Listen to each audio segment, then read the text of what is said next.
오늘 에베소 교회가 우리에게 보여준 그 교회의 본을 저와 여러분들이 좀 본받으면서 에베소 교회 같은 우리가 또 7번째거든요. 오늘이요. 교회를 좀 됐으면 좋겠다. 이렇게 좀 살펴보려고 합니다. 그래서 제가 이때 빨리빨리 넘겨주시면 중요한 내용만 우리 캐치하고 넘어가도록 하겠습니다. 네, 우리 지금 18주를 맞이해서 주님 기뻐하는 교회를 살펴보고 있고요. 다음 보겠습니다. 같이 한번 읽어볼까요? 에베소 교회 역시 예루살렘 교회처럼 성령의 강림으로 세워졌다. 그러니까 항상 성령이 있는 곳에는 구원의 역사가 있고 교회가 세워져요. 그러니까 여러분 안에 성령이 역사하면은 여러분이 교회가 되잖아요. 그리고 여러분이 교회가 있는 교회이기 때문에 여러분을 통해서 생수의 강이 흘러넘쳐서 여러분을 중심으로 또 교회가 세워지는 거예요. 그 우리는 작게 보는 게 다락이고 구역이고 소그룹이거든요. 그래서 성령에 인도하는 거예요. 그리고 성령이 임하면 선교적 삶을 사는 게 굉장히 중요해요. 이게 뭐냐면 이 선교적 삶을 살아야 선교적 교회 역할을 우리가 다 하는데요. 우리는 옛날에 보내는 파송하는 선교사 또 파송된 선교사 이렇게 얘기를 하는데 그게 아니라 선교적 교회라는 것은 뭐냐면은 나의 삶이 선교화돼야 된다는 거예요. 왜? 내가 교회니까. 내가 교회니까. 그래서 우리가 내가 있는 곳에서 정말 선교적 삶을 우리들이 살아갈 때 그게 어떻게 돼요? 성령이 임한 사람의 증거라는 거고 이걸 위해서 제자 훈련하는 거죠. 자, 그리고 여기 밑에 거 한번 같이 읽어볼까요? 선교적 삶을 사는 자들은 누구를 대하든지 선교적 마인드를 가지고 대한다. 즉 섬기는 마음으로 대한다. 이게 예루살렘 안디옥 교회를 비롯해서 쭉 봤던 에베소 교회까지 봤던 내용들입니다. 다음 보죠. 여기 보면 우리 에베소 교회는 3차 선교 여행 때 생겼는데요. 바울이 어디를 가나 이제 복음을 전해요. 그러면 사람들은 어떻게 돼요? 말로 이겨요. 그러나 그럼에도 불구하고 반대하는 자들이 참 많아요. 그렇지만 다음 페이지 보세요. 3번에 보면은 바울이 3차 선교여행을 떠나게 된 이유가 1, 2차 선교 때 성도들의 믿음을 굳건하게 위해서 간 거예요. 여기 이제 18장 23절에 나오는데요. 굳건하게 갔는데 다행히도 어떻게 돼요? 하나님께서 바울을 에베소로 인도하셔가지고 에베소 교회가 생겨나도록 하셨다는 거예요. 자, 근데 여기서 우리가 좀 살펴봐야 될 것이 뭐냐면은 에베소 교회에 생기게 된 그 배경이 믿음을 굳건히 함으로써 바울이 선교 나갈 때 교회가 세워졌다는 거예요. 근데 여기서 우리가 살펴볼 게 뭐냐면 믿음이 굳건할 때 어떤 유익이 있는지를 한번 잠깐 볼게요. 첫째, 한번 읽어주실래요? 자신의 정과 욕심을 이김. 둘째, 세상 풍조에 휩쓸리지 않음. 셋째, 하나님이 기뻐하신 뜻을 분별하고 그 뜻에 뭐하게 돼요? 헌신하게 돼요. 그러니까 바울이 1, 2차 선교한 지역을 3차 또 간 이유는 다른 게 아니에요. 그들도 선교적 삶을 살라고.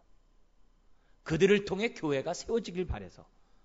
그래서 성경에는 너무나도 많은 교회. 그래서 그 당시 교회는 다 가정교회였어요. 가정이 다 교회. 왜냐하면 예루살렘 교회가 그랬기 때문에. 그래서 우리는 구역 예배를 가정을 오픈해서 드린 이유가 다 이 샘플 때문에 그래요. 다음 페이지 보죠. 그러면서 바울은 에베소 교회에 있는 말씀, 교회를 세우면서 믿음이 굳건해지기 위해서 어떻게 했는지를 나와요. 첫 번째는 뭐냐면은 거기 그 말씀이 나오는데 에베소 지역에 브리스길라와 아굴라가 있었습니다. 브리스길라는 이 헬라 사람이고 이 아굴라는 뭐냐면 유대인이에요. 근데 이들 부부가 뭐냐면은 이 에베소 지역에서 이제 바울과 함께 목회를 하게 되는 동역자가 돼요. 근데 이 사람이 어떤 일을 하냐면은 그 에베소 지역에 왔던 이 아볼로라는 아주 율법 선생이 있었어요. 물론 이제 예수 믿는 사람이지만은 율법에 아주 능통한 사람이었어요. 근데 이 사람이 예수의 복음에 대해서는 잘 알지 못했어요. 그래서 바울로부터 고린도 교회에 있을 때 제자 훈련을 받았던 브리스길라 아굴라가 아볼로를 가르쳐줘요. 그래서 하나님의 말씀을 더 정확하게 풀어줘가지고 뭐냐면은 에베소 교회가 보다 더 이렇게 든든히 서지게 되는 그런 계기가 생겨요. 아볼로를 통해서. 그리고 그 위에 있는데요.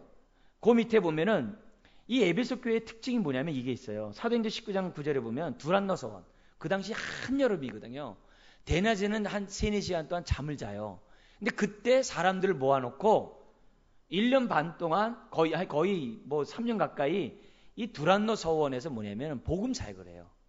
예. 그래서 그 낮에 날마다 강론을 해가지고서 에베소 지역을 해가지고, 에베소 지금 터키 서쪽에 있거든요. 그 소아시아 지역, 터키 지역에 있는 사람들이 거의 다 복음을 듣도록 하게 하는 놀라운 역사가 두란노에서 이루어져요. 그리고 19장 20절에 보면 에베소 교회 특징이 뭐냐면 주의 말씀이 힘이 있는 교회로서 특징이 나타나요. 결국 믿음이 굳건할 때, 굳건해지면 어떻게 되냐면은 하나님의 말씀의 터 위에 뿌리를 내려야 하는 것을 에베소 교회가 우리에게 보여줍니다. 두 번째는 어떤 때 우리가 믿음이 굳건해지냐면 성령 세례를 받을 때. 이 얘기는 정말 내가 구원의 큰 능력과 확신 가운데 거하는 체험을 우리들이 가질 때 우리가 뭐냐면은 더욱더 굳건한 믿음 간다는 거예요. 세 번째는 뭐냐면은 이 히브리서 10장 24절에 있는 얘기인데요. 사도행전이 아니라 사랑과 선행을 서로 격려할 때 성경에 보면 믿음이 아주 굳건해진다고 그래요. 그러니까 우리가 새로 임직받은 분들에게나 우리 성도들끼리 자꾸 서로 격려하는 이 모습을 가질 때 믿음이 굳건해져요. 그러니까 우리 교회가 그러니까 예비석 교회에서 배워들 게 이게요. 하나님 우리 교회가 믿음이 굳건한 교회가 되므로 기쁨이 되게 해주세요. 그럼 굳건한 믿음을 갖고 있는 교회가 되려면 어떻게 하냐? 말씀이 힘이 있어야 돼요. 그래서 성령의 역사가 있어야 돼요. 그리고 또 하나가 뭐예요? 성도들끼리의 격려가 있어야 한다는 것을 보여줍니다. 다음 보죠. 그래서 그 다음에 이제 에베소 교회를 향해서 바울이 편지를 쓴 게 에베소서예요. 이 에베소 왜 쓴 거예요? 믿음을 굳건히 하게 또 썼겠죠. 자, 다음 보죠. 여기 또 다음 볼게요. 보면 에베소 교회의 강조가 있어요. 읽어봐 주실래요? 첫 번째는 구원에 있어서 하나님의 목적과 주권을 강조해요. 두 번째는 중심 대신 그리스도를 강조. 세 번째, 교회의 영광스러움과 중심스러움 강조. 그 다음에 네 번째, 새로운 가족 강조. 다섯 번째, 성결한 생활의 필요성 강조. 그러니까 건강한 교회가 되려면은 예배소를 통해서 우리에게 가르쳐준 것이 이거라는 거예요. 구원에 있어서뿐만 아니라 삶에 있어서 예수님이 중심이 되고, 그리고 교회, 개인 신앙에 머물지 말고 공동체 구원, 공동체 신앙으로 발전하고, 그 다음에 교회는 한 가족이라는 생각뿐만 아니라 우리는 어떻게 돼요? 날마다 새 사람을 더디우면서 새로운 관계를 맺어야 되는 그러한 삶을 살아야 한다는 것을 강조한 것이 에베소서예요. 다음 보고 우리 한번, 이게 이제 각 장마다 나오는 내용을 가지고 한 얘기인데요. 요 위에 것만 우리 잠시 읽고 넘어가도록 하겠습니다. 자, 1장에서는 무슨 얘기하냐면은 삼위일체 하나님께 찬양 올리는 교회. 항상 찬양이 있는 교회. 그리고 하나님이 은혜를 주신 것들을 알아가는 교회. 그게 주님이 기뻐하는 교회로 나타나고 있어요. 2장 한번 볼게요. 그리고 하나님과 이웃과 회복되었으니 하나님과 이웃과 더불어 어떻게 돼요?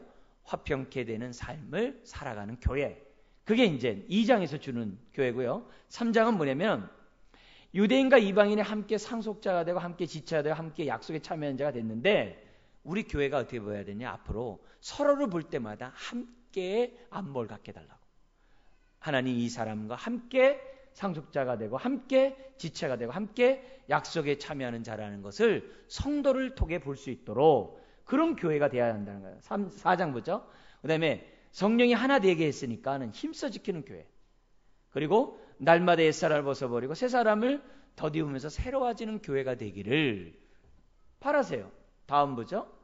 5, 6장에 보면 우리 앞에 한번 읽겠습니다. 시작. 하나님을 본받고 빛의 열매를 맺는 교회, 성령 충만함을 구하는 교회, 부부와 부모, 자식, 주인과 종이 새로운 관계를 회복하는 교회, 전신갑주를 입고 영적 전투하는 교회. 이게 에베소서에서 우리가 본받고 따라야 될 그런 교회의 모습을 갖다가 지금 보여주고 있어요. 지금 제가 짧은 시간에 또 이렇게 간단히 넘어가는 이유가 에베소에 관한 말씀 공부를 우리가 많이 했기 때문에, 또 주일날 여러분들에게 또 설교도 했기 때문에 지금 간략하게 이제 넘어가고 있습니다. 자, 여기서 우선 초점을 한다면 우리가 새로운 직분자를 뽑았어요. 왜 뽑냐? 교회를 더욱더 굳건히 하려고. 또 믿음이 연약한 자들의 믿음을 더욱더 굳건히 하려고. 그리고 칼이 칼을 날카롭게 하는 것처럼 직분자들이 서로 있을 때 교회는 더욱더 굳건한 믿음에 굳건히 설 줄 믿습니다. 그래서 오늘 새롭게 뽑힌 우리 임직자 여러분들, 정말 내 믿음뿐만 아니라 교회의 우리 지체들 모두가 굳건한 믿음 가운데 서서 정말 주님이 기뻐하는 교회로 우리가 세워가는 그런 수서은혜 교회가 됐으면 좋겠습니다. 18주년 동안 많은 분들이 수고하셨는데 앞으로도 여러분들의 수고 속에서 우리 또 20년, 30년 우리 기쁨을 나누기를 주의 이름으로 축원드립니다. 제가 한번 기도하고 마치겠습니다. 하나님 아버지, 임직자를 선출하게 하시니 감사합니다. 주님의 사랑을 입고 주님의 기뻐함을 입은 자들이 장로로서, 안수집사로서, 또 시무권사로서 피택됐습니다. 이 모든 것이 하나님의 은혜요, 하나님의 축복이요, 하나님의 역사인 줄 믿습니다. 주여, 교회를 바라보게 하시고 교회를 세우고자 하게 하시고 무엇보다도 진리로 교회를 굳건히 세워가는 하나님의 백성들 되게 하여 주시옵소서. 또 우리 새롭게 뽑힌 임지혁뿐만이 아니라 함께 이 자리에 동참한 모든 분들에게도 동일한 은혜를 허락하여 주시옵소서. 18년 동안에 수고한 우리 장로님, 또 우리 여러 안수집사 권사님 한 분 한 분의 삶들을 축복하시고 주께서 위로하시고 세임 주시고 더 큰 능력으로 채워주셔서 이 땅에서 하나님을 섬기는 삶이 얼마나 복된 삶인지를 경험하도록 복의 복을 허락하여 주시옵소서. 이제는 우리 주 예수 그리스도의 은혜와 독생자 예수 그리스도를 위해 주신 하나님의 크신 사랑과 성령님의 내주하시고 교통하시고 직분자들을 세워가시는 놀라운 능력이 주의 몸된 교회 위에 이제부터 영원토록 함께하옵시기를 간절히 축원하옵나이다. 아멘.